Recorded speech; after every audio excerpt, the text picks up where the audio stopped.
नहमदुहु व नुसल्ली व नुसल्लिमु अला रसूलिल करीम अम्मा बाद फ़अऊज़ु बिल्लाहि मिनश शैतानिर रजीम बिस्मिल्लाहिर रहमानिर रहीम व बैनहुमा हिजाब व अलल अअराफि रिजालुन यअरिफूनहु कुल्लम बिसीमाहुम व नादौ अस्हाबल जन्नति अन सलामुन अलैकुम लम यदखुलूहा वहुम यतमऊन वइज़ा सुरिफ़त अबसारुहुम तिलक़ाअ अस्हाबिन नार क़ालू रब्बना ला तजअलना मअल क़ौमिज़ ज़ालिमीन। और जन्नत दोज़ख के बीच में एक पर्दा है और आराफ पर कुछ मर्द होंगे कि दोनों फरीक को उनकी निशानियों से पहचानेंगे और वो जन्नतियों को पुकारेंगे कि सलाम तुम पर, ये जन्नत में न गए और उसकी उम्मीद रखते हैं, तमा रखते हैं।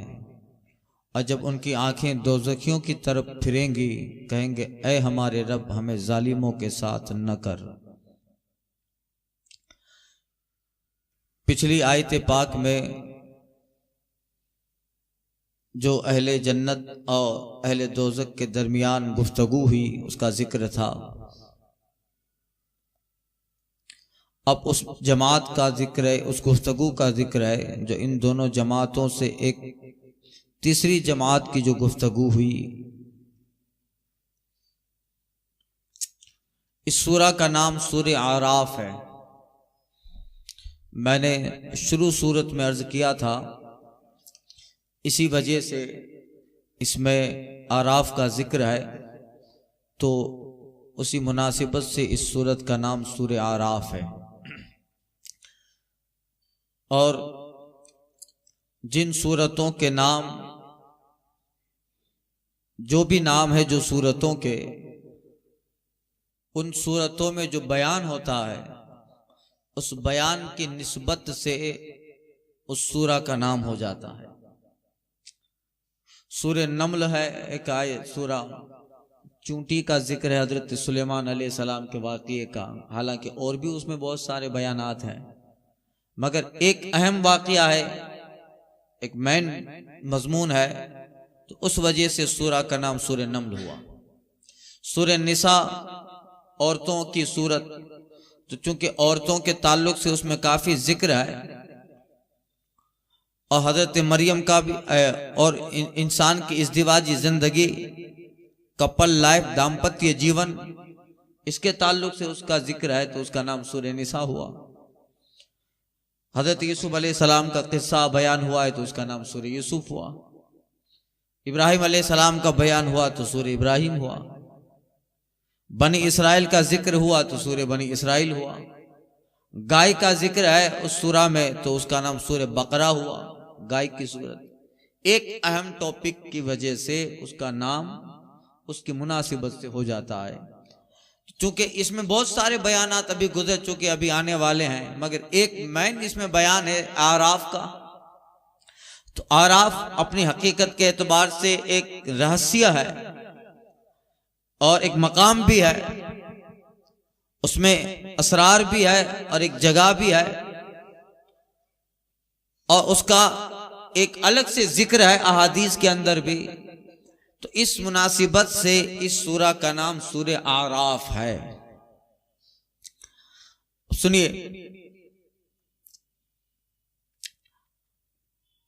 आराफ ये अर्फ की जमा है, बहुवचन है, ऊंचाई और बुलंदी के माने में आता है। इसीलिए ऊंट और क्या कहते हैं, मुर्ग और घोड़े की गर्दन के जो बाल होते हैं उसको अरफुद्दैक अरफुद्दाइबा बोलते हैं। वो बाल ऊंचे होते हैं, अरबी में उनके गर्दन के बालों को अरफुद्दैक अरफुद्दाइबा कहते हैं। और इसी से मारूफ बना है बमाना मशहूर। और अल आराफ में जो अलिफ लाम है उसको अलिफ लाम एवजी है, असल में आराफुल हिजाब था। एवजी अलिफ लाम अरबी जबान में किसे कहते हैं कि मुजाफ यानी बाद वाला जो एक लफ्ज है उसको हटा दिया जाता है और उसके बदले में अलिफ लाम लाया जाता है। अलिफ लाम ये बताता है कि यहां कोई लफ्ज था मगर मेरी वजह से उसको हटा दिया गया। तो असल में था आराफुल हिजाब, पर्दे की बुलंदी, पर्दे की बुलंदी। तो आराफुल हिजाब में हिजाब हटाकर एराफ पे अलिफ लाम लगा दिया गया। अलिफ लाम इस बात की तरफ इशारा कर रहा है कि एक लफ्ज के बदले में मैं आया हूं। समझे? अब ये अरबी का कायदा है, ग्रामर है।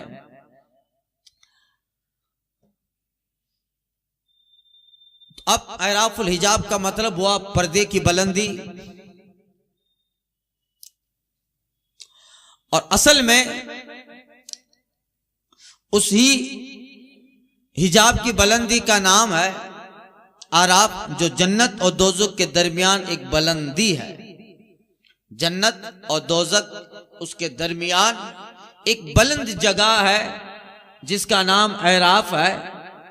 तो उसी मुनासिबत से उसको एराफ कहा गया। अब सुनिए,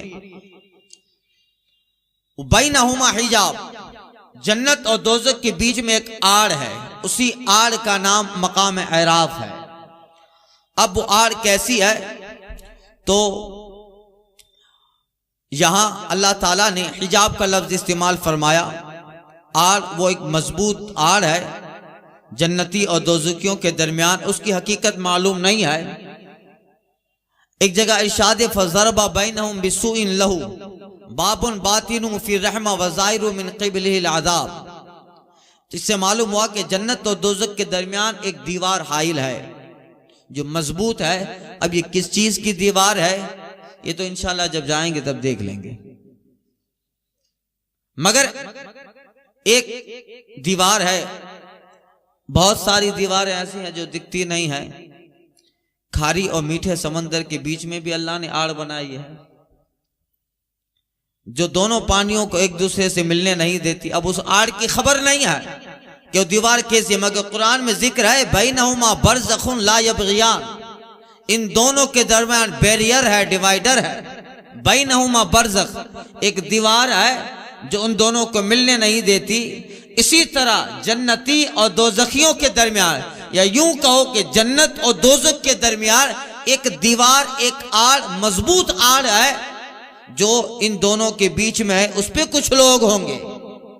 जब आप समझ गए कि ये जगह है, अब आप ये समझिए कि वहां कौन लोग होंगे। मकाम एराफ है क्या? आयत का तर्जुमा सुनिए। जन्नत और दोज़ख के बीच में एक पर्दा है। वो अलल आराफ रिजाल, एराफ पे कुछ मर्द होंगे, कुछ मर्द होंगे। यहां औरतों का जिक्र नहीं है, ना वहां होंगी। एराफ पे कुछ मर्द होंगे। यारिफूना कुल्लम बिसीमाहुम, जो दोनों जमातों को निशानियों से पहचान लेंगे। एराफ पे जो लोग होंगे वो जन्नत को भी देखेंगे, जहन्नम को भी देखेंगे और दोनों को पहचान लेंगे। पहचानने का मतलब अभी पहचाने कैसा नहीं, अभी तो पहचानना ही है कि जन्नती जन्नत में, जहन्नमी जहन्नम में है, बल्कि उन्हें पहले ही पता था। इसलिए हश्र के मैदान ही में पता चल गया था कि जन्नती और जहन्नमी कौन है। इसलिए वहां सबको पता चल जाएगा। कुरान मजीद में है, हदीस मुबारका में है कि जिसे उसका नाम आमाल उसके उल्टे हाथ में दिया जाए वो जहन्नमी। कर लो ये तुम्हारा नाम आमाल, उसके उल्टे हाथ में अगर नाम आमाल दिया जाए तो वो जहन्नमी है, और जिसको उसका नाम आमाल उसके दाहिनी हाथ में दिया जाए वो जन्नती है। अब पहले ही से पहचानते थे, मगर अब चूंकि वहां है और दोनों का मुशाहदा कर रहा है। नादू अस्हाबल जन्ना, तो वो लोग एराफ वाले जन्नतियों को आवाज लगाएंगे, निदा देंगे, अन सलामुन अलैकुम, तुम पे सलामती हो, तुम पर सलामती हो। लम यदखुलुहा व यतमऊन, ये कहने वाले एराफ वाले लोग जन्नतियों को तो कह रहे हैं कि अन सलामुन अलैकुम, तुम पे सलामती हो, मगर खुद का हाल बयान कर रहे हैं अल्लाह ताला। यहां इनका जो हाल होगा, लम यदखुलुहा, ये लोग जन्नत में न गए, ये जन्नतियों पे सलाम पेश कर रहे हैं। मुबारकबादी दे रहे हैं कि तुम जन्नत में पहुंच गए, मगर खुद ना गए। अल्लाह फरमाता है वहुम यतमाउन, मगर उस पे जाने की उम्मीद रखे हैं। कौन नहीं जाना चाहेगा। ये एराफ में है। अब सुनिए, एराफ में कौन लोग होंगे, उसके ताल्लुक से मुफस्सिरीन के 16 कौल हैं, अक़वाल हैं कि यहां कौन लोग होंगे, न जो जन्नत में है न दोज़ख में, बीच में है। तो एक रिवायत यह है जो तफसीर बैज़ावी में है कि कुछ फरिश्ते हैं जो इंसान मर्दों की शक्ल में हैं। वो फरिश्ते इसलिए हैं कि एराफ में खड़े होकर वो जन्नतियों को बशारत देंगे, खुशखबरी सुना रहे होंगे और दोज़खियों पे मलामत कर रहे होंगे। इसी बात को मुफस्सिरीन का अक़वाल सुना रहा हूं, जो सबसे सही कौल है वो आगे बता रहा हूं, आप इसको मालूमात के लिए सुन लीजिए, वरना बहुत सारे अक़वाल फिर दिमाग में रहेंगे नहीं, सिर्फ नॉलेज के लिए सुने। तो कुछ फरिश्ते हैं इंसान मर्दों की शक्ल में है, जो बीच में खड़े रहकर जन्नतियों को सलाम भी कह रहे हैं और कह रहे हैं कि अच्छे हो भाई, तुम बहुत अच्छे हो, यहाँ जन्नत में आ गए, खुशखबरी है तुम्हें। और दोज़खियों की तरफ देखेंगे तो मुंह बिगाड़ेंगे कि लानत हो तुम पर। ये एक कौल। दूसरा कौल वो हजरात अंबिया किराम है जो कुछ मुद्दत तक वहां रहेंगे, नबियों की जमात, कुछ मखसूस अंबिया है जो कुछ मुद्दत तक वहां रहेंगे और वहां रहकर जन्नतियों को खुशखबरी और दोज़खियों पे मलामत करते रहेंगे, कुछ मुद्दत तक वहां रहेंगे, फिर तो वो जन्नत में जाएंगे। दूसरा कौल। तीसरा वो शोहदाए किराम जो इसी के लिए हैं, इन्हें खुशखबरी उन्हें मलामत। चौथा कौल वो आला दर्जा के मोमिनीन हैं जिनको इसीलिए बिठाया जाएगा, थोड़ी देर यहां पर रहो कुछ जमाने तक, इन जन्नतियों को खुशखबरी दो और इन पे मलामत करो, लानत करो। पांचवा कौल वो उम्मत के फुक़हा हैं, उम्मत के उलमा हैं, उम्मत के मुज्तहिदीन हैं, जो दुनिया में इस्लाम का हुक्म सुनाकर और लोगों को दीन के करीब करते थे। अल्लाह ताला उन्हें मकाम एराफ में रखेगा, तुम इस लायक हो कि यहाँ खड़े रहकर जन्नतियों को बशारत देते रहो। उनका मकाम उम्मत के उलमा, उम्मत के मुज्तहिदीन, उम्मत के फुक़हा। और छठा कौल वो कयामत के खास गवाह हैं, कयामत के मैदान के खास गवाह फरिश्ते हैं जो सिर्फ गवाही के लिए हैं। अल्लाह ने खास इसीलिए मुकर्रर किया है कि वो गवाही दें, हाँ तुम जन्नती जन्नत में हो, अच्छे आए, उन्हें मलामत करते रहें। सातवां कौल जो शिया की किताबों में भी नकल है वो हजरत अली, हजरत अब्बास, हजरत हमजा और हजरत जाफर है। सुभान अल्लाह तो कहो यार, इतनी बेहतर बात बता रहा हूं, आपके दिमाग में आ रही है। ये इनके मकाम बताया जा रहा है। मौलाए कायनात हजरत अब्बास, हजरत हमजा, हजरत जाफर बिन अबू तालिब ये हैं जो अपने महबूबों के चेहरों की सफेदी, अपने मुरीद, अपने महबूब, अपने अकीदतमंदों की चेहरे की सफेदी और अपने दुश्मनों के चेहरे की स्याही से पहचान लेंगे तो अपने महबूबों को बशारत देंगे, दुश्मनों पे मलामत करेंगे। कौन? ये हजरत अहले बैत, हजरत अली, हजरत अब्बास, हजरत जाफर, हजरत हमजा, ये है। और आठवां कौल, अब यहां सुनिएगा खास, वो शहीद गाजी, वो शहीद या वो गाजी, चाहे शहीद हो चाहे गाजी हो, अगर वफात पा जाए जंग में तो शहीद है, वापस लौट आए तो गाजी है। वो शहीद और वो गाजी हैं जो अपने माँ बाप की इजाजत के बगैर जिहाद में गए। सुनिएगा, अपने माँ बाप के इजाजत के बगैर जिहाद में गए, जिहाद की बरकत से जहन्नम से बच तो गए मगर माँ बाप से इजाजत न लेने की वजह से जन्नत में न गए। जिहाद की बरकत से जहन्नम से तो बच गए मगर चूंकि जिहाद में अपने माँ बाप की इजाजत के बगैर गए थे तो उनकी नाराजगी से जन्नत में न गए, इसलिए बीच में, बीच में। सुनिए, और नौवां कौल, ये वो लोग हैं कि जिनके माँ बाप में से एक नाराज था, या तो माँ नाराज थी या बाप नाराज था, अपने माँ बाप में से कोई एक नाराज था, अगर दोनों नाराज हो तो फिर तो खसारा ही है। मगर माँ राजी थी, बाप नाराज था, बाप राजी था, माँ नाराज थी, तो इन दोनों में किसी एक की नाराजगी की वजह से वो मकाम एराफ में है। ये लिहाजा दोनों को राजी करना जरूरी है जन्नत में जाने के लिए। जन्नत में जाने के लिए दोनों की रजा जरूरी है। और 10वां कौल यह है, ये इस्लाम में वो हरामी बच्चे हैं, या यूं कहो वो कबीरा गुनाह के मुर्तकिब हैं, हरामकार हैं, जो मोमिन तो थे मगर हरामी थे, इसीलिए वो बीच में। मोमिन थे इसलिए जहन्नम में ना गए, मगर जो कि हरामी थे इसलिए बीच में है। 11वां कौल जो अक्सर किताबों में नकल है, वो काफिर और मुशरिकीन के छोटे बच्चे हैं, इसलिए कि उनकी वो उम्र ही ना हुई कि वो इस्लाम समझ पाए, आगे बढ़ के इस्लाम कबूल करें। काफिर और मुशरिकों के छोटे बच्चे हैं जो मकाम एराफ में रखे जाएंगे। इस कौल को अक्सर किताबों में नकल किया गया है, ये जो बचपन में फौत हो गए मुशरिकीन के बच्चे। और 13वां कौल यह है, 12वां कौल यह है कि वो ज़माने फतरत के लोग हैं। ज़माने फतरत के मतलब हजरत ईसा अलैहिस्सलाम दुनिया से तशरीफ ले गए और हमारे नबी सल्लल्लाहु अलैहि वसल्लम अभी दुनिया में तशरीफ नहीं लाए कि नबूवत का ऐलान करें। इनके बीच में जो लोग हुए थे वो सब मकाम एराफ में रहेंगे, जो तौहीद को मानने वाले थे। मुशरिक नहीं, मुशरिक तो फिर जहन्नम में ही है। तौहीद को मानने वाले, इन्होंने जो है वो जमाना न पाया। ये दूसरा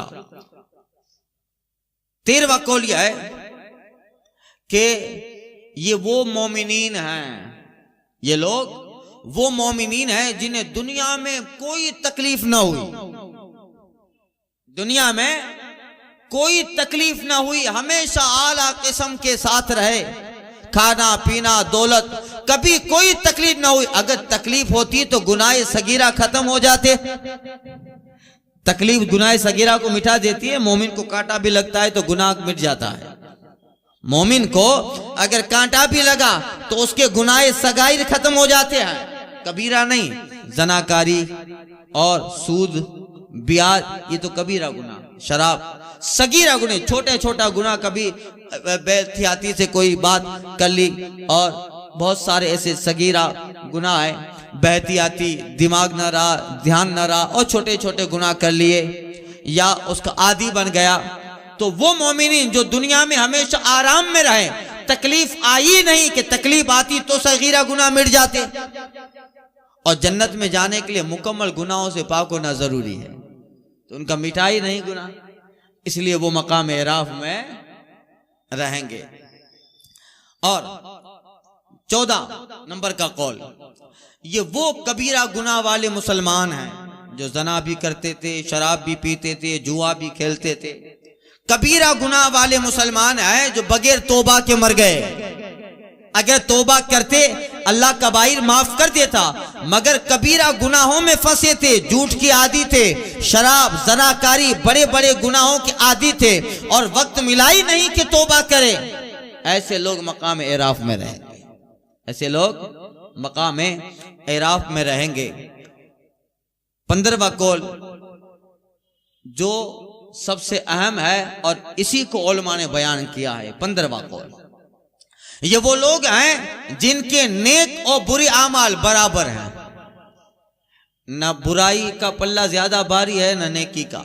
जिनके नेक और बुरे, अच्छे और बुरे, नेक और बद दोनों आमाल बिल्कुल सेम सेम है, तो जाहिर बात है ना वो इधर जाएंगे ना उधर जाएंगे, मकामे एराफ में ये रहेंगे।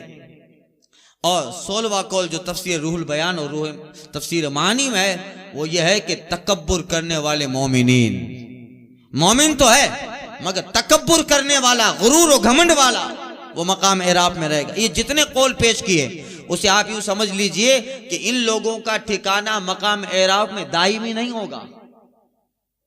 कि अब हमेशा जिस तरह जन्नती हमेशा जन्नत में रहे, जहन्नमी हमेशा जहन्नम में रहे, ये लोग मकाम एराफ में हमेशा रहेंगे। ये जितने कौल पेश हुए, चाहे वो गाजी वो शहीद जो माँ बाप की इजाजत के बगैर गया और मकाम एराफ में है, या माँ बाप में से किसी एक को नाराज करने वाला, या जितने कौल पेश हुए, ये जो मकाम एराफ में लोग रहेंगे, ये ख्याल कीजिए वो हमेशा नहीं बल्कि रब जितना चाहेगा कुछ मुद्दत तक रहेंगे।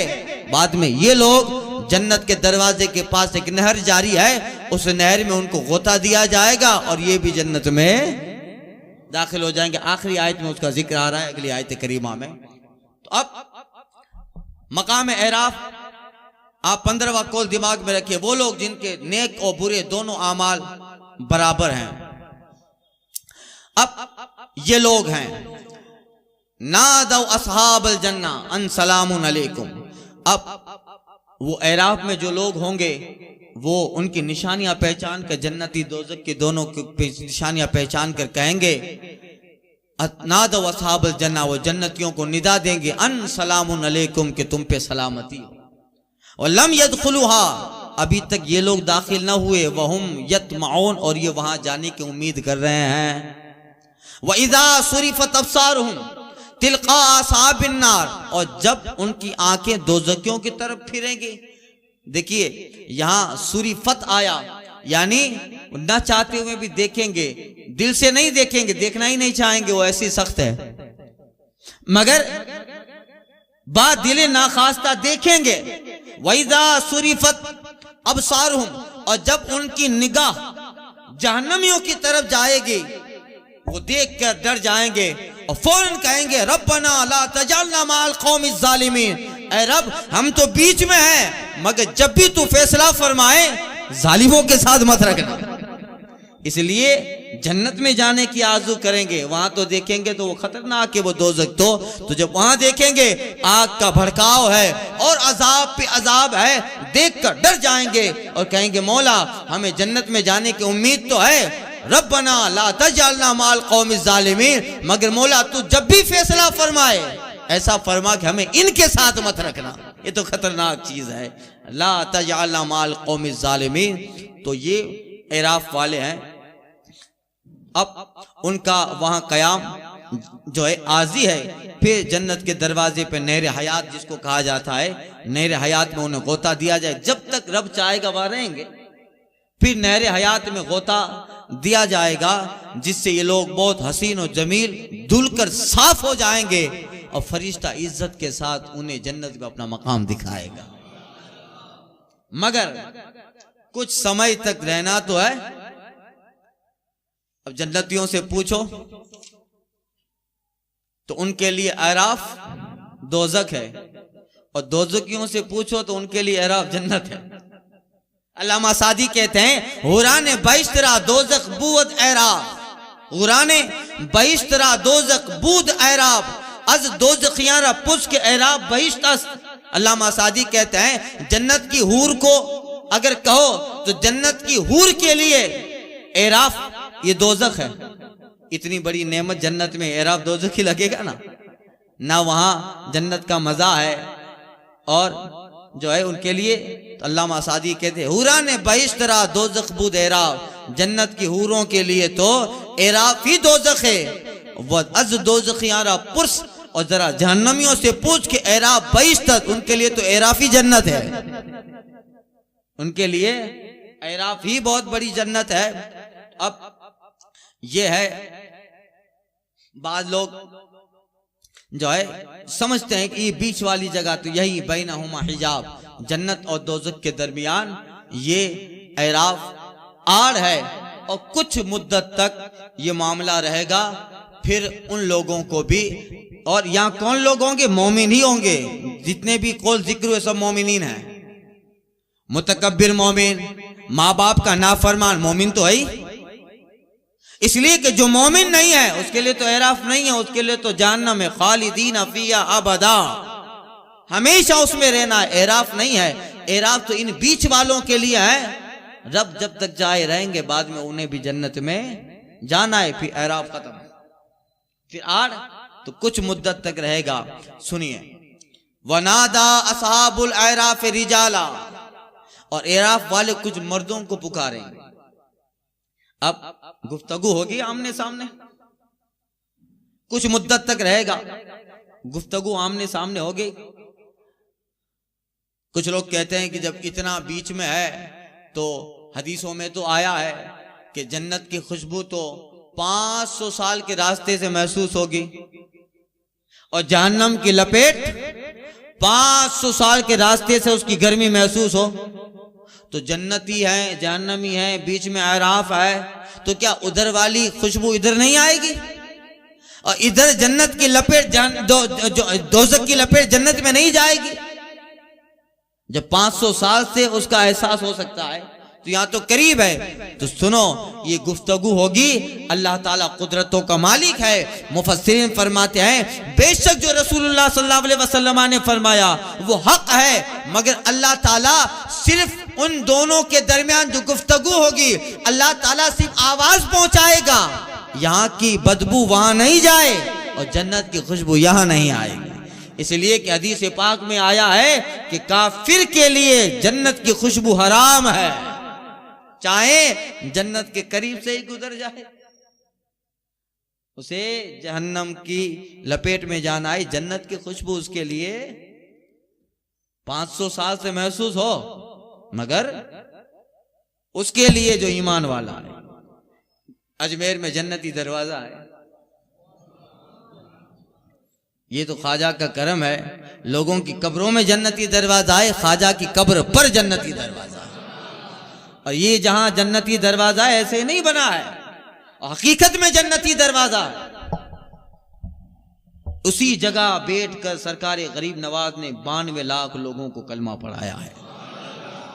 उसी जगह बैठकर गरीब नवाज ने हजारों कुरान खत्म किए हैं, तलबा को दर्स दिया, मुरीदीन बनाए, लोगों का तज़किया नफ्स किया, लोगों के अंदर रूहानियत डाली। उसी जगह बैठकर रात रात इबादतें करते रहे। तो जहां जिंदगी भर ख्वाजा ने बैठकर इबादतें की हैं, आशिकों के लिए तो वो जन्नत ही है।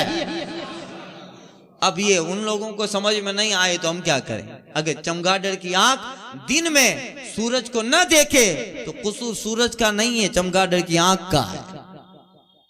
गरे चश्मे शप्र नबीनत, अगर चमगादड़ की आंख सूरज के गोले को न देखे तो कसूर सूरज का नहीं है। अल्लामा हशमत अली अलैहि रहमा जब आ रहे थे अजमेर शरीफ से होकर, तो ट्रेन में एक देवबंदी में मिल गया।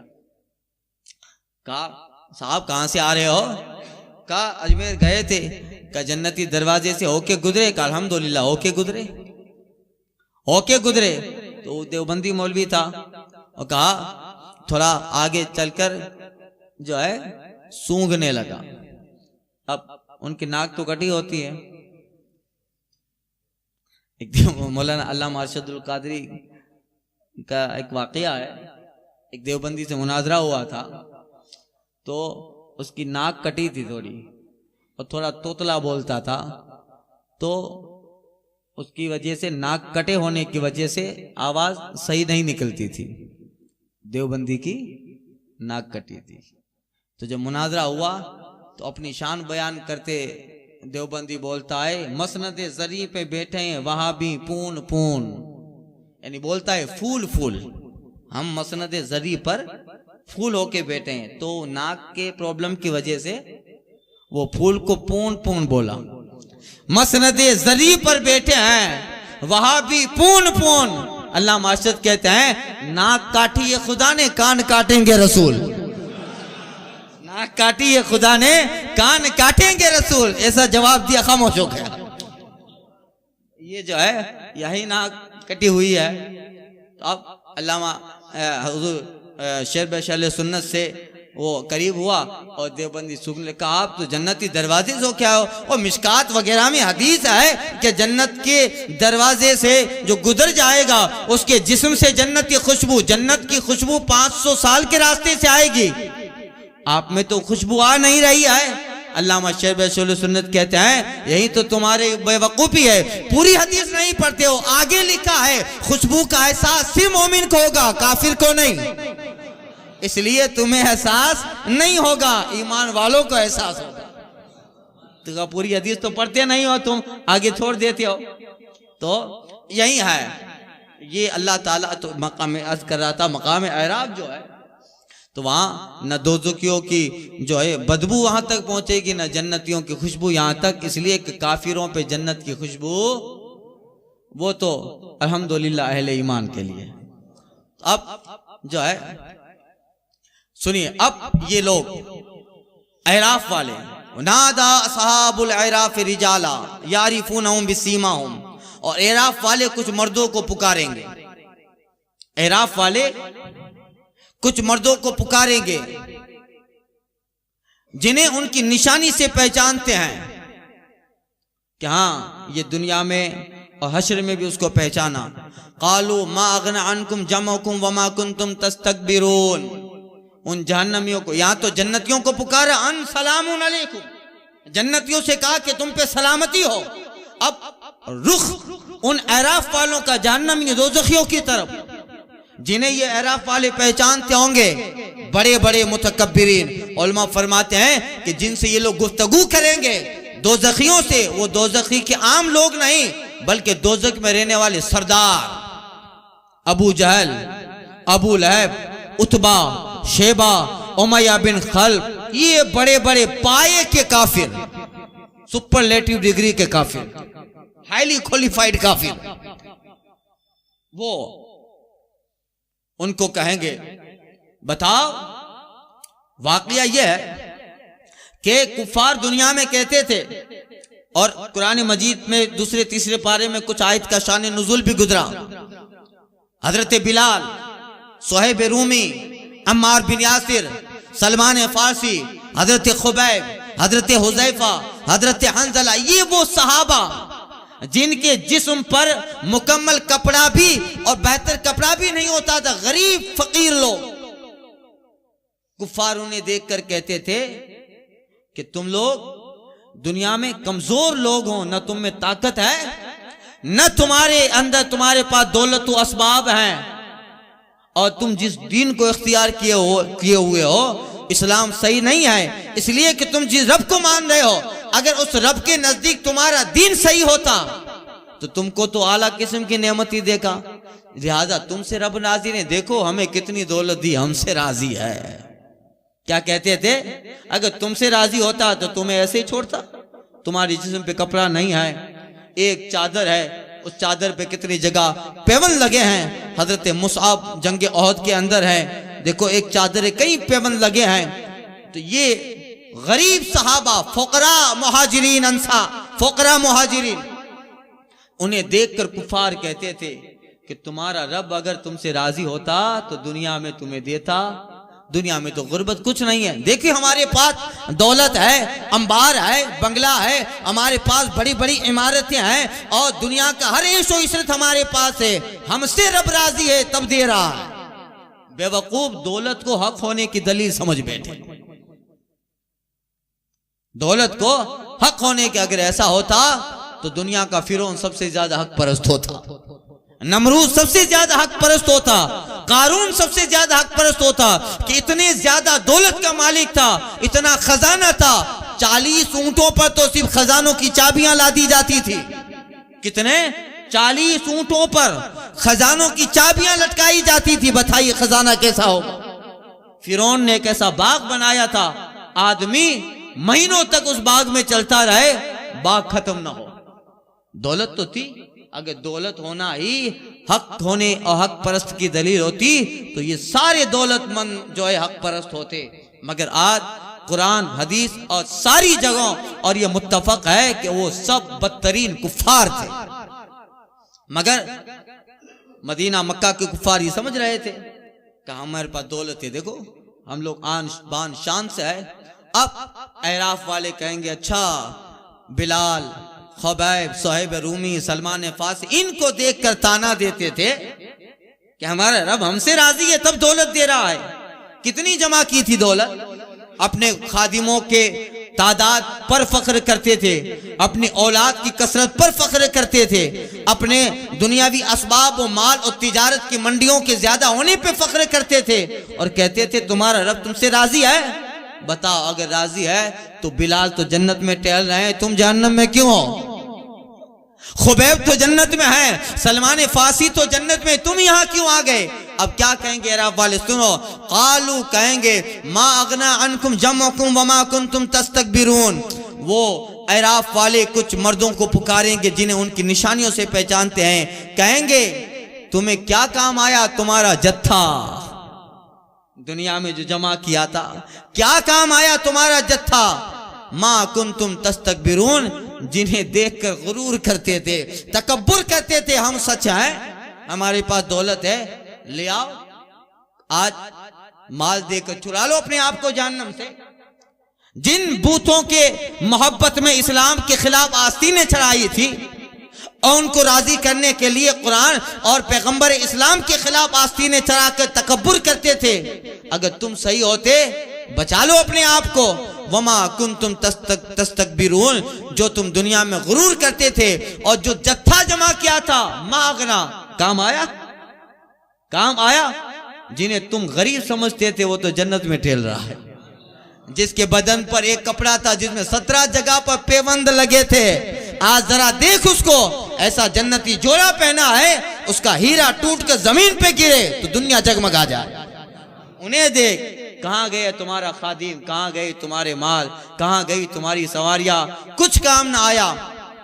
और ये कहेंगे और उन्हें बताएंगे कि दुनिया में जो तुम समझ रहे थे वो गलत था, समझ कुछ और है जिसे तू कुछ समझता है, कुछ और थे, सबब कुछ और है जिसे तू खुद समझता है। अहाउलाइल्लज़ीना अक़समतुम ला यनालुहुमुल्लाहु बिरहमा, यही वो लोग जिन पर तुम कसमें खाते थे कि अल्लाह उन पर कुछ रहमत न करेगा। फकीरों को देखकर, मुहाजिरीन को देखकर, मुसलमानों की गुर्बत को देखकर अभी भी कहते हैं ना, सबका दिन आने वाला है इंशाल्लाह, आप इंतजार कीजिए, घबराइए मत। 5 साल की हुकूमत क्या है जब 900 साल वाला फिरौन न रहा, 1000 साल हुकूमत करने वाला नमरूद न रहा, तो आज का 15-50 साल क्या हैसियत रखता है। इंतजार कीजिए। अल्लाह बारहा कुरान में फरमाता है, तुम कभी सब्र का दामन मत छोड़ना, और तू देख लेगा तेरा रब जब पकड़ने पे आता है तो एक मच्छर के जरिया दुनिया के बादशाह को जिंदगी का फलसफा समझा देता। इसलिए वक्त आने वाला है, इंतजार कीजिए, और जब पकड़ने पे आएगा तो फिर जिस समंदर में बंदा कश्ती चला रहा है वही समंदर मौत का सबब बन जाता है। ये है अहाउलाइल्लज़ीना अक़समतुम ला यनालुहुमुल्लाहु बिरहमा। तुम दुनिया में कहते थे अल्लाह ताला की इन लोगों पे रहमत नहीं है, फकीरों को देखकर कहा हम सही है, ये कहते थे। अहाउलाइल्लज़ीना, यही है वो लोग जिन पे तुम कसमें खाते थे, कसम खा के कहते थे ये सही नहीं है, हम सही है। जिनके बारे में कसम खाते थे, फकीरों, मुहाजिरीन और मुसलमानों के हालात को देखकर कहते थे देखो हमने कितना कमाया और मुसलमान आज वहीं पर है। हमारा देखो दिल्ली में एक बंगला है 50-50 लाख का, तो हमारा बंगले का दरवाजा है, और देखो दुनिया ही जन्नत है हमारे लिए, अब यहाँ है तो वहां भी होंगे, ये गलत ख्याल है। यहाँ है वहां नहीं होंगे, वहां तो हिस्सा इन्हीं गरीबों के लिए है। तो अब अहाउलाइल्लज़ीना अक़समतुम ला यनालुहुमुल्लाहु बिरहमा, यही है वो लोग जिन पे तुम कसमें खाते थे अल्लाह उन पे अपनी रहमत न करेगा। देख लो आज ये लोग हैं, अब फरिश्ता उन्हें कहेगा उदखुलुल जन्ना, अब ऐ लोगो मोमिनों से कहेगा, उन फकीर मुहाजिरीन से कहेगा उदखुलुल जन्ना, तुम जन्नत में दाखिल हो जाओ, ला खौफुन अलैकुम वला अंतुम तहज़नून, न तुम्हें जन्नत में कोई अंदेशा, न तुम्हें जन्नत में कोई गम है, यानी रहो, अब न निकाले जाओ, अब न मौत आए, अब न बीमार पड़ो, अब न तकलीफ हो, न कभी तुम्हारा रब तुमसे नाराज हो। उदखुलूहा बिसलामिन आमिनीन, अब हमेशा अमन के साथ इसमें दाखिल हो जाओ। इसलिए एक मर्तबा जो चला जाएगा फिर तो निकलना नहीं है, और फिर एक मर्तबा जो जन्नत में चला गया तो फिर हदीस पाक का मफहूम है, ला यमूत, न मरेगा, ला तमरूद, न बीमार होगा, न सर में दर्द होगा, न बूढ़ा होगा, वो सब जवान होंगे, सब जवान होंगे, 35 से 40 साल की उम्र के कड़ियल जवान। और अल्लाह जो नेमतें देगा, इसलिए मैं अक्सर कहता हूँ, इमाम मोहम्मद गजाली का कौल पेश करता हूँ, दुनिया की 50 साल 100 साल की जिंदगी में फंस कर कभी वो आखिरत की हमेशा की नेमतें हाथ से चली न जाए, कभी वो आखिरत की हमेशा की नेमतें चली न जाए। इसलिए कोशिश करो, दुनिया जाए तो जाए, आखिरत न जानी चाहिए। तो वहां अल्लाह ताला उन पे कर्म करेगा, नेमतें देगा। अब ना गम, न खौफ, न हुज़्न, न मला, न बीमारी, न सरदर्द, न कोई चीज, किसी चीज का गम है।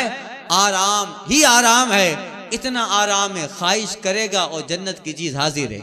हाथ भी बढ़ाना नहीं है, हाथ भी, बल्कि हदीस पाक में आया है, ख्वाहिश करेगा एक हूर आकर शराब तहूर का कटोरा अपने हाथों से पिलाएगी। और वो इतनी हसीन हूर है, हुजूर फरमाते, अब्दुल्ला बिन अब्बास की रिवायत है, अगर अपने पाँव का तलवा दिखा दे तो उसके हुस्न को देखकर अहले दुनिया मर जाएं। और इतनी हसीन अल्लाह ताला ने अंदर से बाहर से उसको बनाया है। आका कहते हैं, अदना जन्नती को जो अल्लाह हूर देगा, अपना थूक अगर वो हूर जन्नत से दुनिया के समंदर में डालें, सारा पानी मीठा हो जाए। गैब दा पैगंबर का कौल है। तो अब उन्हें ये नेमतें अल्लाह ताला देगा जिनका ईमान के साथ दुनिया से खात्मा। तो आप समझ गए मकाम एराफ क्या चीज है। इसी वजह से इस सूरा का नाम सूरे आराफ रखा गया। इसी के कड़ी आइंदा के दर्स में आ रही है।